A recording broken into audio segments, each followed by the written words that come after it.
नमस्कार दोस्तों, मैं doctor Ashok Kumar SPC government college Ajmer से आज बीएससी पार्ट थर्ड का जो चैप्टर फोटो केमिस्ट्री फिजिकल में हम उसका पार्ट फ्लोरेसेंस लेके आए।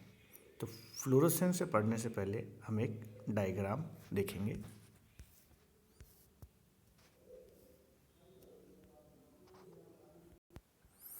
हमने इस डायग्राम में पढ़ेंगे जैसे कि पहले भी इस डायग्राम को मैंने जेबोस की डायग्राम में पढ़ाया था।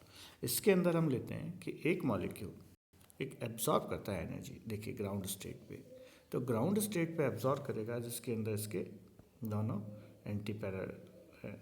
अब यही जब एक्साइट होगा डिफरेंट एनर्जी स्टेट्स में S1 S2 3, ये सिंगलेट स्टेट्स हैं। देखिए इसका सिंगलेट स्टेट्स का एंटी पैरेलल ये इस तरह से होगा।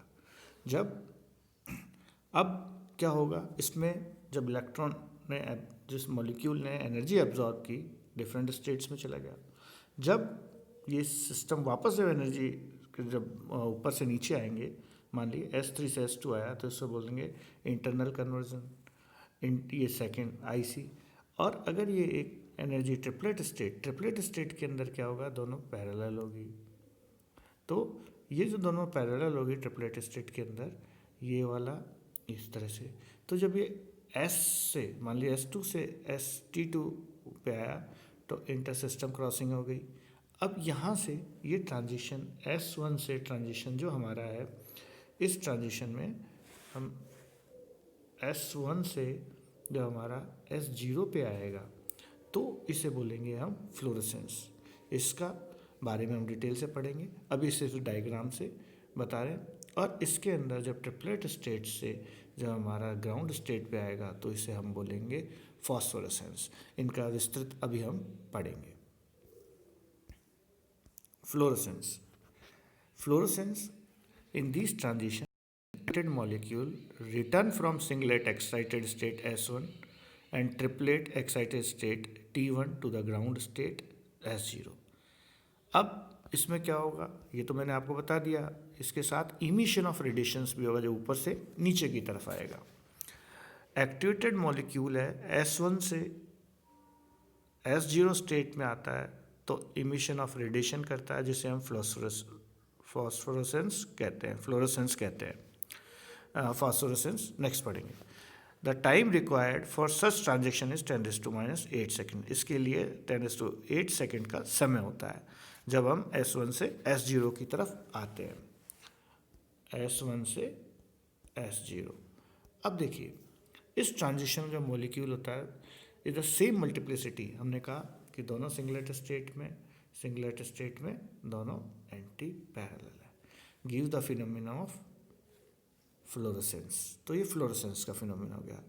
अब जो लाइफ टाइम है इस इमिशन की वो क्या है, बहुत शॉर्ट होती है। हमने कहा कि लाइफ टाइम 10⁻⁸ सेकेंड्स के लिए है। और इस जैसे ऊपर कहा हमने, और ये जो ही मीडियम हटाते हैं, जो रेडिएशन का सोर्स हटाते हैं जिसे एब्जॉर्ब कर रहा है, तो ये सीज होता है, इसके साथ ये रेडिएशंस बंद हो जाती हैं।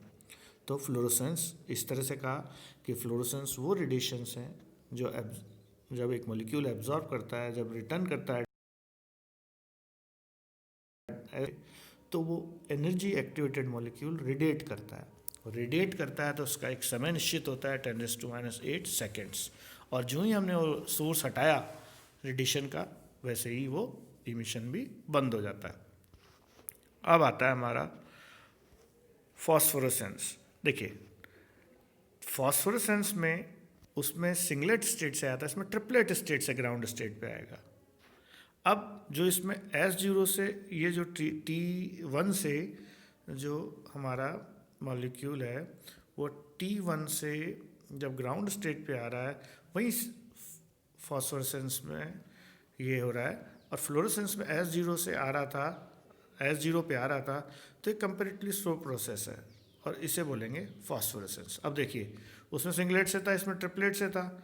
अब इसका जो टाइम है फॉस्फोरेसेंस का वो ज़्यादा लॉन्गर है, 10⁻³ सेकेंड्स, उससे ज़्यादा है 10⁻8 से। और ये कंटिन्यू करता है जो फॉस्फोरेसेंस है, जब इसका सोर्स हटा लेते हैं। सोर्स को हटाने के बाद भी ये चमक देता है, रोशनी देता है, फॉस्फोरेसेंस देता है, तो इसे हम फॉस्फोरेसेंस कहेंगे। तो फॉस्फोरेंस का क्या हुआ कि जब मॉलिक्यूल एक ट्रिपलेट स्टेट से ग्राउंड स्टेट आता है तो वो रेडिएशंस देता है। अब वो रेडिएशंस क्या होती हैं कि उस सोर्स को हटने के बाद भी वो रेडिएशन देता है, उसका टाइम 10⁻³ सेकेंड्स होता है। अब जो फ्लोरेसेंस और फॉस्फोरेंस रेडिएशंस है, इनकी जो फ्रीक्वेंसी होती है वो एक्साइटेड लाइट से कम होती है। It is due to the fact that some energy of molecule is wasted in the form of heat. Generally, T1 state is longer than S1 state because energy of T is less than of S1. T1 की जो life time वो ज़्यादा होती है 10⁻³ second S1 से, because हमने कहा कि T1 is lesser than energy of T1 is S1.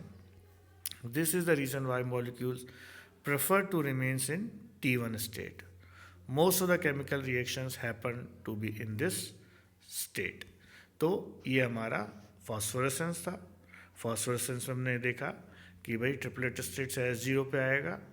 अब इसमें एक प्रश्न था कि भाई इसका क्यों होता है, क्योंकि इसका T1 का एनर्जी कम होता है, लेस देन S1, तो ये मॉलिक्यूल चाहेगा कि T1 पे ही रहे।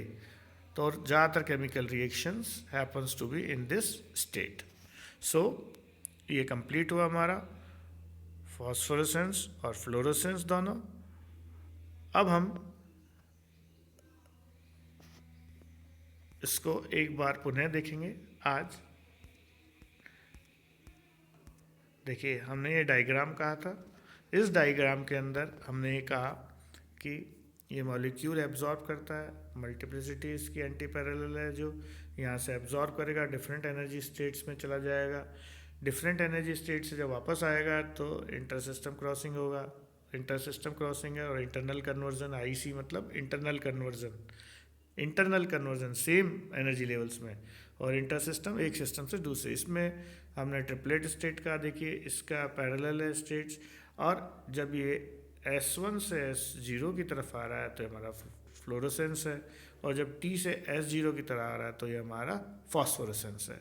फ्लोरोसेंस हमने कहा कि S0 एक्साइटेड स्टेट से आएगा, S1 से S0 पे आएगा। एक्साइटेड मॉलिक्यूल, एक्टिवेटेड मॉलिक्यूल जो भी है, एक्साइटेड या एक्टिवेटेड मॉलिक्यूल है, जो S1 से S0 आया, इसमें इमिशन ऑफ रेडिएशन होगा, उसका टाइम 10⁻8 सेकेंड होगा, और जो मल्टीप्लिसिटी होगी वो सेम होगी। और इसका सोर्स से जो ही रेडिएशन, सोर्स हटाएंगे रेडिएशन भी बंद हो जाएगी। फॉस्फोरेसेंस में अलग है, ट्रिपलेट स्टेट से S0 पे आएगा, और क्या होगा कि ये 10⁻³ सेकेंड्स के लिए होगा, और इसमें जब सोर्स को रिमूव कर देंगे हम तो ये रेडिएशंस भी कुछ देर के लिए होंगी। दोनों शॉर्ट फ्रीक्वेंसी की होती हैं जो एक्साइटेड लाइट से। Energy of molecule is wasted in the form of heat. Generally life time of T1 state is longer than S1 because energy of T1 is lesser than S1। तो ये था हमारा fluorescence और फॉस्फोरेंस। Next class में हम लोग आगे quantum yield पढ़ेंगे। धन्यवाद। आज की कक्षा यहीं समाप्त करते हैं। आप सब स्वस्थ रहें और कोविड की जो पालना है नियमों की वो करें, मास्क लगाएं, एक दूसरे से दूरी बनाए रखें और सैनिटाइज करते रहें। धन्यवाद।